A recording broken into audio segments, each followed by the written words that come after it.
আসসালামু আলাইকুম। আমি মোহাম্মদ আনোয়ার হোসেন। আপনাদের সামনে আরেকটি ভিডিও নিয়ে হাজির হলাম। প্রথমেই দেশ বিদেশে যারা আমার এই ভিডিও দেখছেন সবাইকে ঈদ মোবারক। আমার আজকের এই ভিডিওটি যারা শহর থেকে গ্রামে গেছেন তাদের উদ্দেশ্যে। শহরে সবাই আমরা হয়তোবা বাসাটি ফাঁকা রেখে গ্রামে গেছি তালাবদ্ধ করে। অনেক সময় আমরা এসে দেখি এই তালাবদ্ধ অবস্থায় বাসার ভিতরের মূল্যবান জিনিসপত্র নাই। কে বা কাহারা হয়তো জানলার গ্রিল কেটে কিংবা বাথরুমের সানসেটের গ্রিল কেটে ঘরের ভিতরে প্রবেশ করে নিয়ে চলে গেছে। এ বিষয়ে বলার আগে আমি একটি বাস্তব কথা বলি।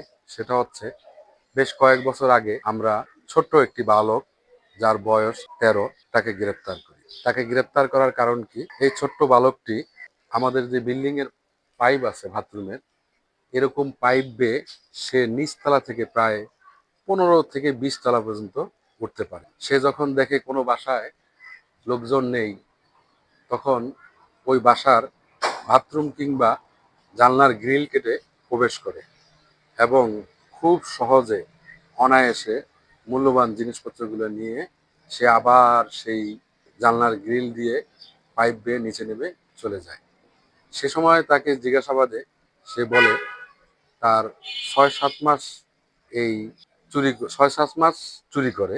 এই 6-7 মাসে সে 50 থেকে 60টি বাসা এভাবে গ্রিল কেটে চুরি করে মূল্যবান জিনিস। এই কথাটি বলার উদ্দেশ্য, আমরা যারা এখন গ্রামে অবস্থান করতেছি কিন্তু শহরে থাকি, আমাদের বাসাটি সম্পূর্ণই ফাঁকা। এই বাসাটি আমরা কিভাবে গ্রামে বসেও নিরাপত্তা দিব? আমরা পুলিশ তো আপনাদের পাশে আছি, কিন্তু আমাদের তো আর প্রত্যেকটি বাসা ডোর ডোর যাওয়া সম্ভব নয়। আপনি আপনার বাসাটি গ্রামে বসেই নিরাপত্তা দিন। আপনার বাসায় অবশ্যই দারোয়ান আছে।